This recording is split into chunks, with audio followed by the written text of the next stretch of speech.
Welcome to Yeshiva Daf. Shir is sponsored by Nishmas. I am Yaakov Shalom Milaba Sitzchok. We're holding in Sanhedrin Daf Chof. Earlier today, we got to Daf Yutes Amud Beis in the bottom.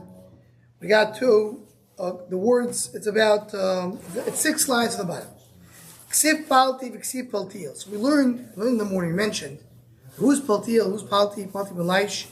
Palti Melaish was somebody who Shaul HaMelech gave David his daughter Michal to be his wife. He promised him Michal to be his wife. It was a real kiddushin, as the Gemara said earlier, but Shaul denied it. Shaul wasn't happy with it, so he gave Michal instead to Palti Melaish. Says the Gemara, Ksiv Palti, Ksiv Paltiel. Really, his name is Paltiel. I'm Kashmur Paltiel. Why you add the Aleph Lamed? Shepolter Kel Min Aveiro. Kashmur who saved him to do Aveiro. Mao, so what did he do? He put a sword between him and her.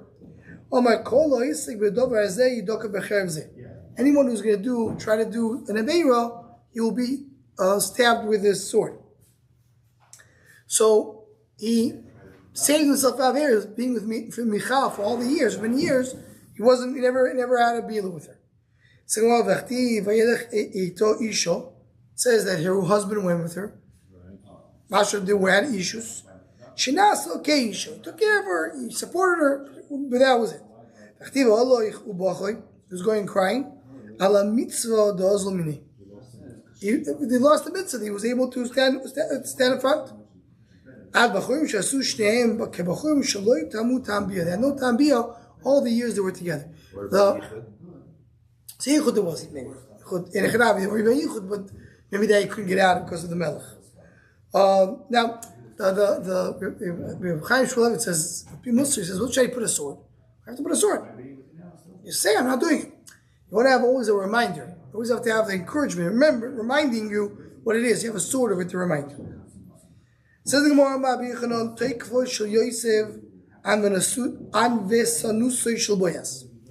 Take Shel Boyaz and Vesanusoi Shel Palti Melaish, which means, so the way Rashi learns, the way Pasha calls Rashi, what was great by Yosef was something small by Boyaz.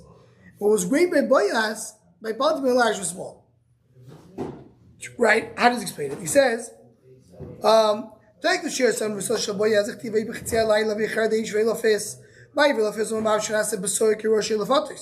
which means he had kishui, he had taiva for Rus.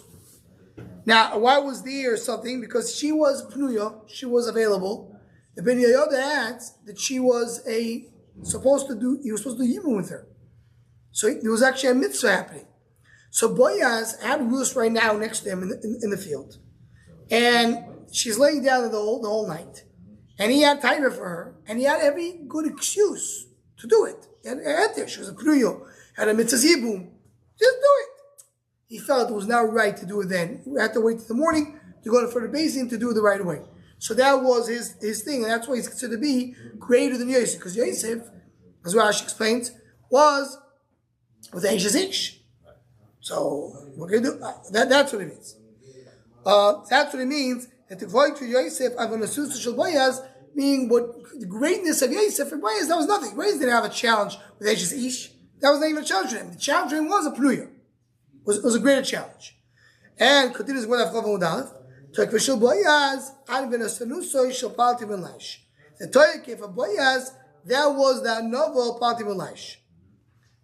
That why? Because Boyaz, it was so hard for him to be with his woman. Palti Melaish was with a woman years and years and years. So that's what it was. Now the Ben Yehoyada points out, he argues a little bit. He says Palti Melaish wasn't such a big nisayon on its own. Why? Because it was an Aveira. She was married to somebody else. And she would never agree. Different than Yosef. By Yosef, it was much more of a challenge that she tried to seduce him. So he says, really the challenge was not so strong. The only challenge was because it was many years. So here, but there is a beautiful, so it sounds, the Pashup Shad based on Rashi, is that Yosef, the Nisayon, the angel Potiphar, was nothing compared to the Nisayon of Boyaz, which was, by Boyaz, that was nothing. And the Nisayon of Boyaz, Klabi to Palti Melaish was nothing. V'zok Rav Nachman in Breslau, I just saw it. The Shomach Shah on the Daf over here. So what's Pshat? Pshat is that Yosef gave the koyach to Boaz to stand in the Yisrael. And Boaz gave the koyach to Potiphar to stand in the Yisrael. Each one gave to the next one. Why? This is the Yisrael of Chaim Volozhiner that says that a certain Yisrael is now so Avraham Avinu. Avraham Avinu had 10 Yisraelis. Was it one of the Yisraelis was that when you jump into Kivshaneish? It says Chaim Volozhiner, that's a big Yisrael. You know how many very simple Jews jumped to Kivshaneish when they were challenged if they'll keep Mitzvah Sarat? Says Chaim Volozhiner, yes, because Avraham Avinu gave him that koyach. Avraham Avinu gave the koyach. That's why it says that he's called Avraham Avinu. He brings a diuk, the two Mishnayos and others. It says Asar Dores Ben Echad Avraham, and Asar Nisraelis now saw Avraham Avinu. Why you had the word Avinu by Nisraelis? Because when Nisrael, any generation gives an Nisrael, it gives an Nisrael to the next generation. So here, each one gave it to the next generation. Okay? So Rabbi's brothers is Yosef Boaz. That was Yosef Boaz. It was great. That's a lot of girls had that Asuchoy. That was a Koron, but you were much greater. Sepalti ben Laish. Shekachin ze Yosef. Yosef is a Boaz. Beauty in Yosef, it's not a real challenge. Here's the Shemi Tisol ze Palti ben Laish. That's the great side. Tova Achel Shekachin ze Doyu Shel Moshe.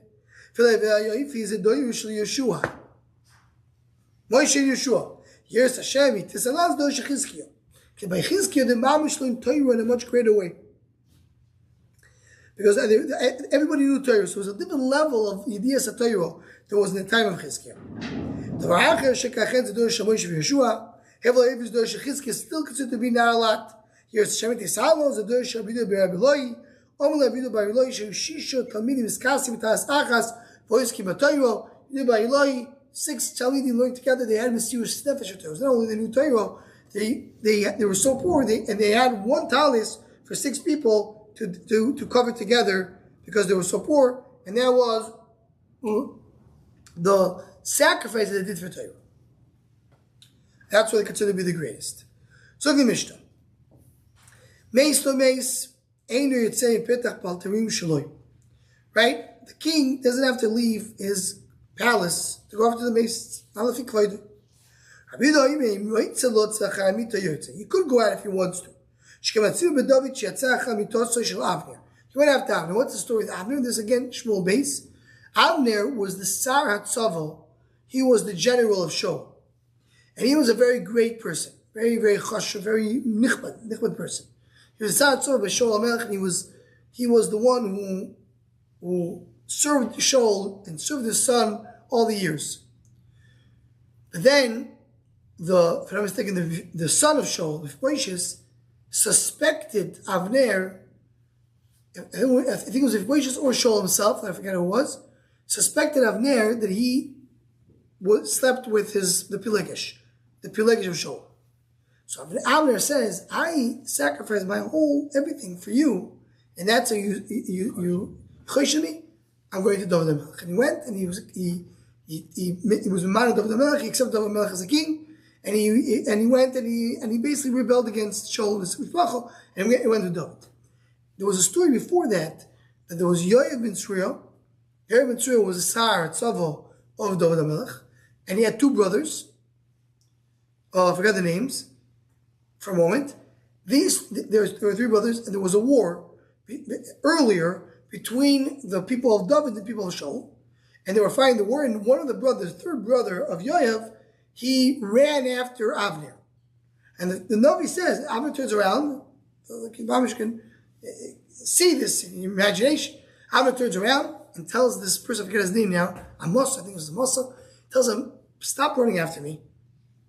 Go somewhere else, because if you're going to continue running after me, I have no choice, and I'm going to kill you. And he says, yeah, I'm going to kill you. He says, Avner tells him, I'm a warrior for years. Like, don't stop with me. Leave. He doesn't leave, so Avner turns around and kills him. After Avner accepts David as a king, so Yoav tricked him to come back. He thought he'd come back because David wanted to ask something else. When he came back, he killed him. Yoav killed him as a revenge against his brother, but he tricked him. wasn't like Avner came to fight. Avner came for a meal. And came Yoav ben Tzruya, the Saratzov of David, and killed Avner. And that was something that David was very upset about, because it was done, you tricked him, he didn't do it the right way. And he cursed Yoav. And I think Shloim afterwards has to punish Yoav.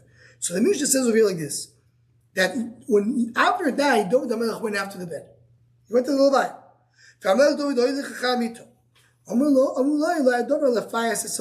That was not a regular, not because he wanted to just go for Levaya. He did it for the purpose to appease the nation, to show everybody that he wasn't in part of the plot to kill Avner. When you give the Suda Savra, the Avel, for the king, everybody's sitting on the ground. He's sitting on the Dargosh, which is this bed, special bed that's made from Mazel Tov in the house. We'll see them in the Gemara. What's exactly a Dargosh? Sometimes the woman go in front of the bed or after the bed. They can do both. Why? Because we're not choishish to hit Sahara in the time of Levaya. That's the one that stands over here right now. Oh, she go in front of the bed. David went behind the bed.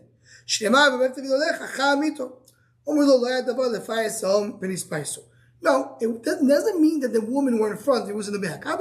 He went to the woman as well. He wanted to show everybody that he was not part of the plot, so he went among the man and among the woman. Went between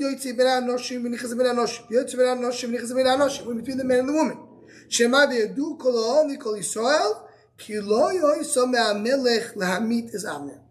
did not want to kill Avner. That was not his plan. So it says that they came to be Menachem David, and that's all that states, right? So he says the way it's written is la'akros, lashon karas, but you read la'avros. They wanted to come and kill him. They were upset with David that he killed Avner. So then they fed him. Why was Avner killed? The reason, what was the punishment? This is a big issue. He doesn't stop. What do you mean he was killed? Because Yov killed him. So here you see almost clearly in the Gemara that if he didn't deserve to die, Yov would not be able to kill him. What was it? You should have do a mecha b'shol, stop from not going and killing Noiv Ir Krayanim. He killed all the Krayanim. Should have stopped. He didn't. He was moichet, but Shaul did not listen to him. They're both dash in the same pasuk. To what? It says that David HaMelech was crying about Avner. What did he say?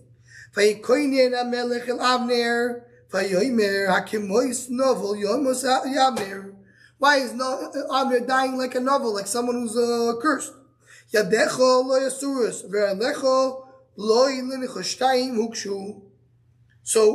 that's the pasuk, right? So the one who said he said he didn't do enough, he didn't do a mecha against Shaul. That's what he says. Which means your hands were not tied up, your legs were not tied up. My time was. So why didn't he do mecha? In other words, you had the ability. You were not tied. You could have just said something. He didn't say anything.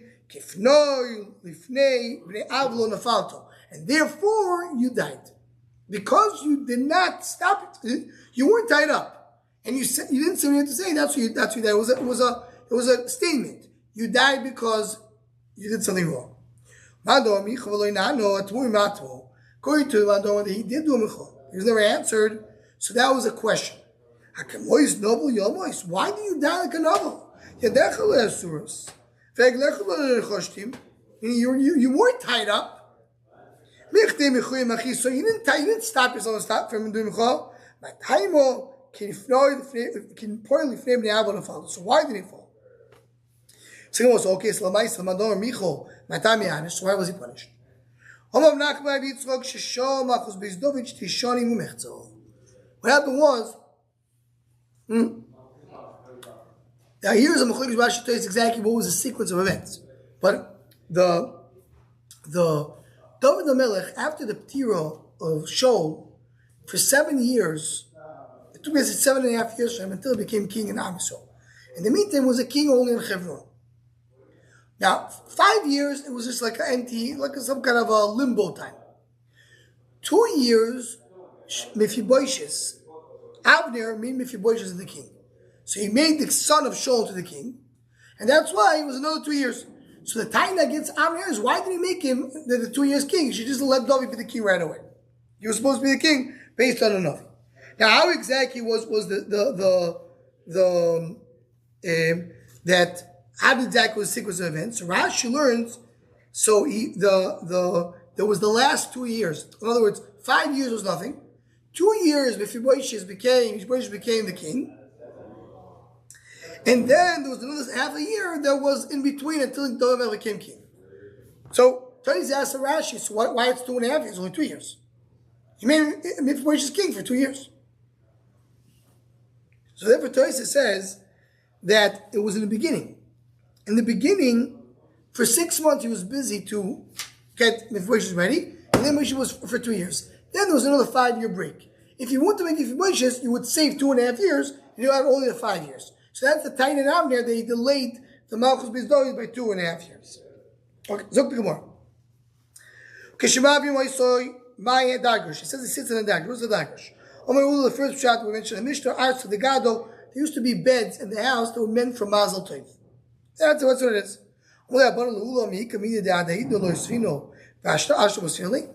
Arts the Gado is a bed for Mazel Tov. Nobody sits in it. It stays empty. So why now he's sitting in it? What about feeding him and giving the drink? Until now we don't feed and give the drink the ovel. And we are.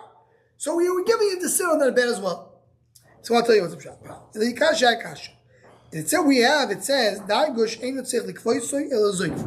Dargush, used to be the minig of the Avelim, it's brought down in 6 cotton, is that you have to go and be koife the meter. You have to turn around all the beds in the house. What about Dargush? We say you don't have to do that. You only have to do skifa. What's a skifa? You have to just pick it up.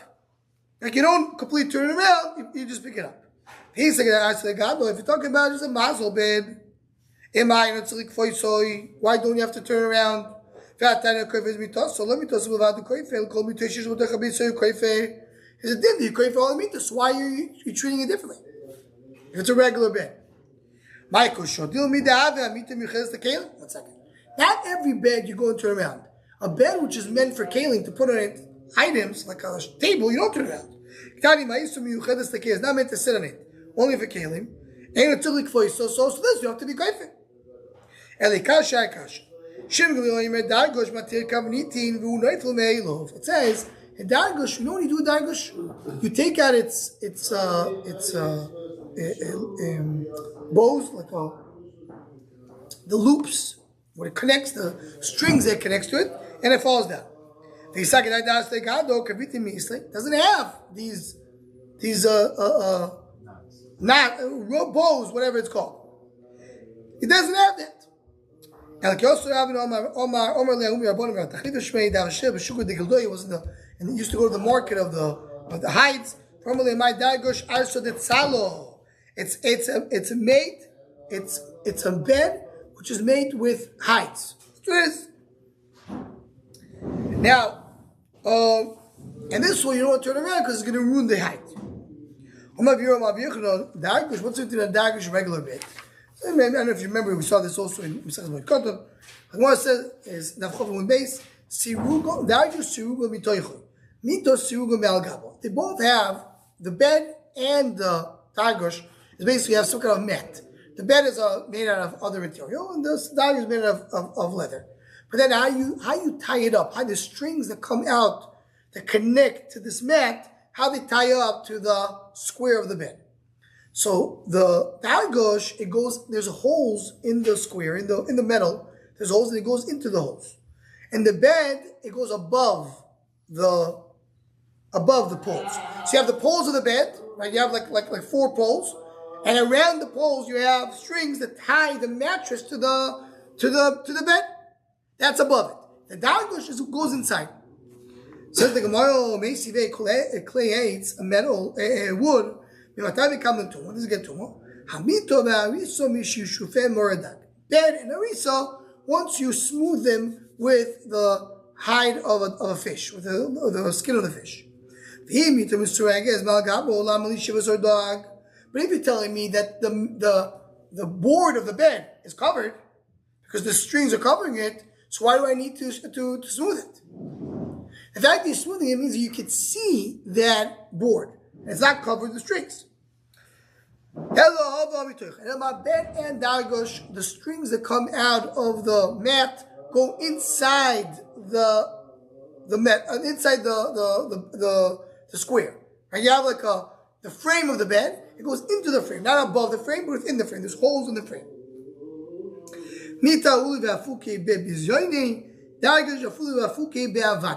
So the bed, you take the strings coming from the mat, from whatever it's made out of, into the holes of the bed. In the dargush, you have loops that stick out from the square, and you tie the hide to these loops. So is it strings going from the loop, or is it strings going to the bed, or you have loops that come out? That he said that you just let it fall off. You don't turn around, you let it fall off. If you have a bed that has a canopy coming out of the bed, so then you can't really turn it around. So you just pick it up halfway, and that's good enough for this minhag of turning around the beds in the house.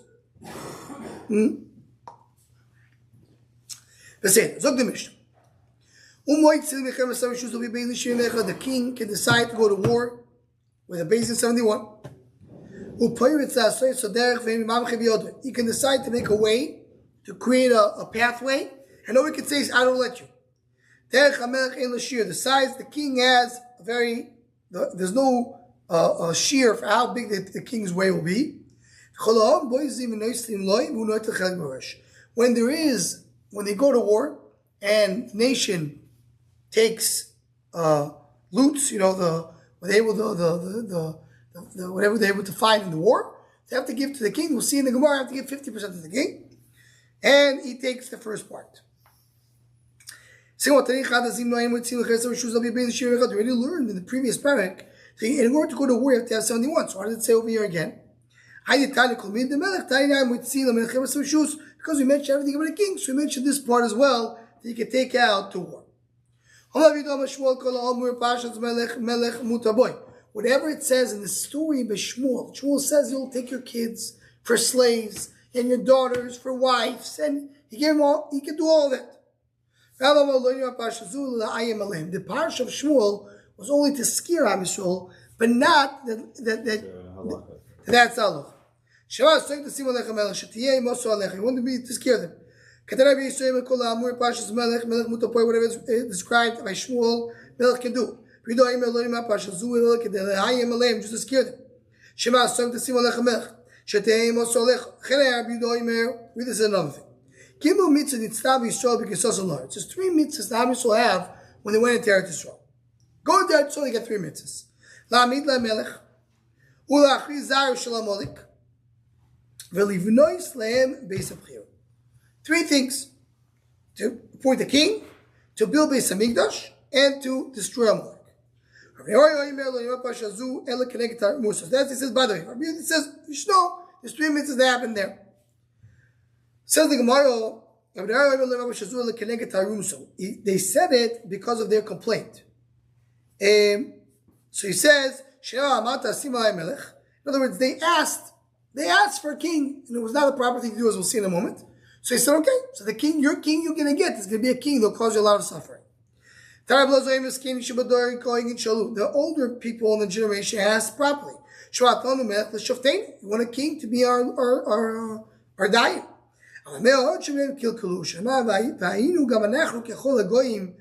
We want to be like all the other nations. And that's when they wanted a king, in order to be equal to other nations. That was wrong. So now we're going back to this. 3 mitzvahs obviously God when they went into Eretz Yisrael. or livnois lehem ba'is abchira. These are 3 mitzvahs. I don't know which was the first. Because it says kes loshen kise, and we're talking about that I just want to say that's the rooms, okay? In other words, it will be the kise is a king, and then you go to the Amalek. How do you know the kise is the king? And ve'en kise lamelech shema ve'en sheshtoim al kise Hashem lamelech. Right now, then there the Lord Lamis Bchiro Tchilo Ola Achrit Zaru Shalmot Tchilo. I don't know which one. It's really Samigdosh or to kill Amalek. Kashoimer v'niach laichem mikol oivechem.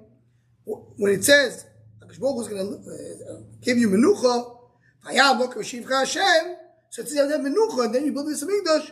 Hebo Oim Lachrit Zaru Shalmot Tchilo. First destroy Amalek, and then build this Samigdosh. Once you have menucha, then you do this Samigdosh. Chen David Oime Vayikish Yoshua Melech David Beis Beisoy. Hashem iniach lo misaviv. He had menucha misaviv. Chtiv Oime Melech Nosson Navi. Then the king told Nosson Navi, "Re no anu yuchiyosh beisayrosim." So now we have to go and build Beis Hamikdash. And just to mention, we'll speak about more in Shom Hashon Daf in the Sefer. What is the Shlosh Mitzvah? It's Daf Yisrael Yisrael. Why Dafka? These 3 mitzvahs. They come when they go into Eretz Yisrael. So the pshat is. One is these 3 mitzvahs have to do with a nation, with an ummah, an am. Only an am builds Beis Hamikdash. You cannot be Beis Hamikdash for a private person. That's a mitzvah Beis Hamikdash and a bama. Only an am can have a king, and only a nation, according to Minchas Chinuch, can go against a Molech. So these are the 3 mitzvahs. When they go into Eretz Yisrael, the Maharal says they become an am. Says the Gemara. Shlomo originally was king on the Shemayim. Of course, the Arts. Shema v'yesh Shlomo al kisei Hashem. Also, the lady was a little less, only on the world. Shema ki hu rodeh b'chol levar nomin tifsach adazo. He's down here in the world. Rav Shmuel Chal ma tifsach v'sef ha'olam. The Haz v'sef ha'olam. He controlled the entire world from tifsach adazo. Chadot tifsach adazo be'ad yadad aviyas. One next to each other. From here you learned he did the whole thing. We saw the same thing in Masechet Megillah. Then he was only an Am Yisrael. Shema ani kareli hisi melech al Yisrael. B'sav lemalach al Yerushalayim. Shema divrei kriyas ben domi melech Yerushalayim. B'sav lemalach al mitose, only on his bed. Shema ini mitose shleimoy, only his bed. B'sav lemalach al maklo, only on his stick. Shema se'echel ki v'kol amoli. Rav Shmuel Chal maklo, his stick. Chal gundoy, that is his clothing. Now, so another, why did he go down and down? Rashi quotes what he had himself was giving was that Shmedai, the shade, kicked him out. But what's the pell over here is that he's going in. It didn't happen in one shot. He was king here, less, a little less, a little less, a little less. I have to understand how that works with the story of the Shmedai, which didn't sound everything happened in one shot. Did he go back to his gedula or not? One said he went back to be a full king. One said he did not. He went back to be the original thing. And then first you point out that it's clear that Shlomo did go back, but the Shah is that he go back to the same level he was originally. So let's get to the Mishnah over here. When you go to war, whatever all the looting that you have, if it's whatever belonged to the original king, you give it to a king. Everything else, that's half and half. Makes sense. Whatever belongs to the king goes to the king. How do you know you split between the king and the rest of the nation? It says,